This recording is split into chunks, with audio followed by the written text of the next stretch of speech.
頭先落咗班嘅同學仔咁啊，正啦，哇，又嚟啊，又嚟啊！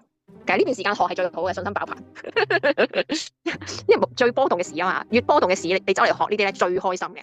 橫行咧冇乜波動嘅咧一潭死水，成日做一巴又一巴，跟住個圖又難估，啲莊家又冇入市，又唔係好跟呢個技術分析，好難學嘅。嗰陣時嘅信心可能會不足，而家個個賺啦嗱，頭先落咗單嘅同學仔差唔多可以走啦，應該短線咧落咗幾分鐘都冇啊，咁啊平啦，平倉咯，平咗未？差唔多啦。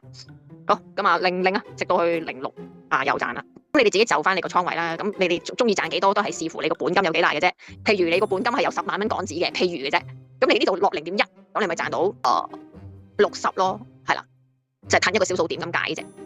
如果10萬本，咁你落0.1都唔係話好誇張嘅啫嘛，啱唔啱啊？0.01係個最基本嘅，跟住有可能咧有啲同學仔會問啦，或者經過啲頻道嘅人咧嘅觀眾咧又會問啦，喂，咁你學呢啲玩呢啲，咁你個成本我哋最少要幾多啊？使唔使要好多？其實就唔需要嘅，係啦，我試過有學生咧用幾百蚊嘅港紙咧都可以賺到個得嘅，係啦，試過，但係就唔鼓勵，係啦，唔建議，因為嗰個學生咧佢就真係諗住嘗試嘅啫，咁佢呢個事蹟咧我叫佢自己 po 咗去我個 Discord 度嘅，咁可以有興趣可以去睇。佢就都係一樣嘅，同我啲新嘅同學仔啦，呢一期最新嘅同學仔個回報比係一樣嘅，係咪200%？佢400賺到去800幾，幾分鐘都好夠啦，0.01都好正。其實好極限操作㗎，因為咧你要好忍得手啊。咁你而家又落多一個試下，執翻個尾彩。我見到好似有啲動能，好似仲有得升咁啊，感覺上800嗱，頭先800叫你哋落咧，而家短時間都落咗5張單啦，點會冇時間學咧？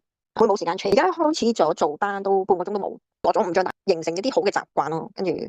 每日都唔慣都要慣噶啦，逼自己。睇翻張單先，頭先做咗張 buy 啊，咁喺07嗰度挫咗一下上去，好似仲有得升，佢個動能啊。咁而家又落多咗0.01啦。咁頭先個位唔夠靚啊嘛，咁而家再落喺05呢個位啊，上喺，但係又係落得唔夠，而家落2張。有幾多？佢就算企唔穩咧，跌翻落嚟咧，都係跌翻落去4599呢度，成日都戴頭盔。